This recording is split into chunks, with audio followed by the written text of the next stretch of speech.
Hi, I wanted to talk today about a new listing that just came on in Falmouth. It's in East Falmouth. It's on one of the peninsulas that jet down from Falmouth. It's on 8 Canapitsit in East Falmouth. So please come check it out. Visit me at the open house on Saturday and Sunday, 11 to 1. But I'll tell you a little bit about the house. It's a beautiful 4-bedroom gambrel, really nicely maintained and updated over the years.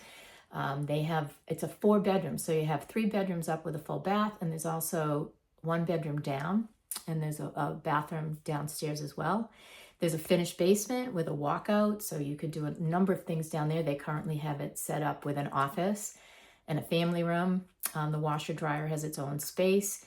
What else can I tell you about this? A lot of the neighbors all have boats, so it's a great boating community. It's not far from the beach. I mean, it's Falmouth. What more could you want? Everybody wants to be in Falmouth, right?